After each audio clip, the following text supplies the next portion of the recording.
Hi, I'm Amanda Cage, CEO of the National Fund for Workforce Solutions. Welcome to the State of Our Workforce. Where are we now? Where we go beyond the Department of Labor employment and jobs numbers and explore other issues in workforce development. Today's guest is Carrie Felton, our brand new Director of Worker Success at the National Fund for Workforce Solutions. Welcome, Carrie. Hi, Amanda. I'm really excited to be here. So first off, happy Apprenticeship Week. Happy Apprenticeship Week, Amanda. One of the things we really want to talk about today is apprenticeships, and it's really timely because as most of our viewers know, we were finally able to pass a very significant infrastructure bill. So we know that there will be significant federal resources coming to localities around construction and infrastructure. And I will say from my time in workforce development, apprenticeship has really grown and has become much more universal. Over the last 10 years, we've talked a lot about how do we take this apprenticeship model, this amazing earn and learn model, and really have it expand to other industries like IT. Right now, we're even hearing people talk about childcare apprenticeships. But apprenticeships really originated in the building trades. And so today I wanted to talk a little bit about that industry. One of the things that we know is that we really are concerned about diversity in that industry. And I wanted to talk a little bit about what we could do to make sure that we are really achieving equity within apprenticeships in the building trades. So I just wanted to start with that question for you, Carrie. What can we do to think about equity within this industry? Well, Amanda, I think it's an important question. It's a critical question. There's going to be a lot of money coming into local communities, specifically in these sectors. I think there's going to be a question with the rapid growth of this industry. It'll be interesting to see if and how individual employers and the industry writ large are able to focus on diversifying their labor force. The construction industry itself is about 90% white, and there are only about 11% are women, and so that's not very diverse. And so I think there are really important questions about if and how they do that. And I think there are a few different ways we can think about that. I think it'll be really important to think about,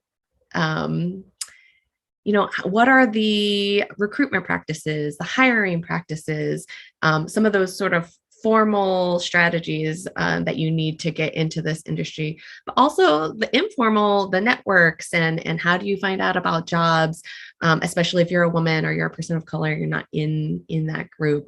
Those sort of questions, it'll be interesting to see how they're addressed.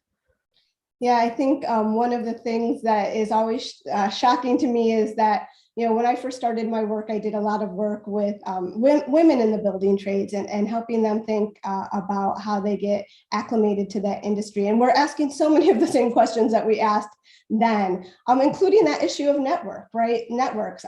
So much of getting time on jobs and hours on projects is about getting on the list and making sure that you're put on projects and knowing who has access to those lists, and making sure that we give folks the ability to network in those situations.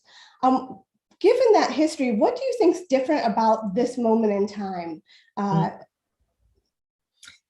Yeah, well, I think a couple of things. Over the last couple of years, we've seen with the pandemic and with the racial reckoning that's been happening across the country around police violence and the disproportionate impact of things like the pandemic and just economic factors. There's a greater and a growing awareness around racial disparities and how baked in to our systems racism is. And so I think that gives me hope for the ability of a number of different really important actors to kind of move toward racial equity.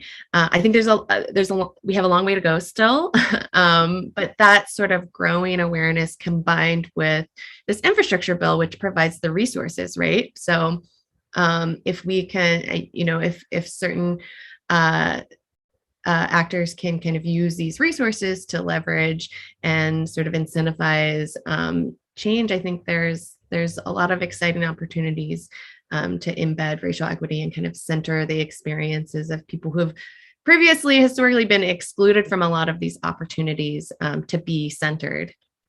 So you talk a little bit about the different actors, and I know we all know employers are actors, but what other actors do you think are critical to making change in this space? So a couple of things. I think, local governments and, how all of these dollars trickle down is going to be, there's going to be different ways that the money is coming into communities. But to the extent that local governments have control of how funding is being leveraged and being dispersed, PolicyLink has a great resource about 10 priorities for advancing racial equity at the local level. And one of them is really focused on centering and naming specific racial equity targets and goals. So I think there are ways that you can use that funding or those funding decisions rather, to create some carrots and sticks, right? So incentives and holding different folks accountable for building that in. And the workforce development system and workforce providers, employment providers, job training folks, they have choices that they can make too of whether or not who to partner with. Are you going to partner with employers or apprenticeship programs that are already centering racial equity or not? So those are a few ways. Yeah, I do want to give a little shout out to one of our collaboratives. I know in Syracuse, when you talk about local government, our collaborative in Syracuse really worked with the mayor's office to think about how to embed equity issues within their economic development program around building and construction within Syracuse. And they really thought of that not just as being an economic development project, but being an equity project. And I think when you get out of the gate with that vision, it makes a big difference. And I know we made a little video about that. I think we can drop it in so folks can see a little video about that process. Well, I do want to close by just saying that we talked a little bit about the construction industry, but as I said at the beginning, apprenticeships, we've been able to take this model and really expand it to other industries. And I think one of the great lessons that we have learned and we need to think about in terms of making sure that we're disrupting the status quo is that if you're not intentional about equity, apprenticeships by themselves don't produce equitable outcomes unless you're very intentional about it. So I'm excited to see what happens with the infrastructure money and how our collaboratives and other folks within the industry think about using this opportunity to make real change for people and communities of color. So thank you, Carrie, for talking to me today. And thank you all who are watching, and please join us next month when we have this conversation on the state of the workforce again. Thank you. Thank you.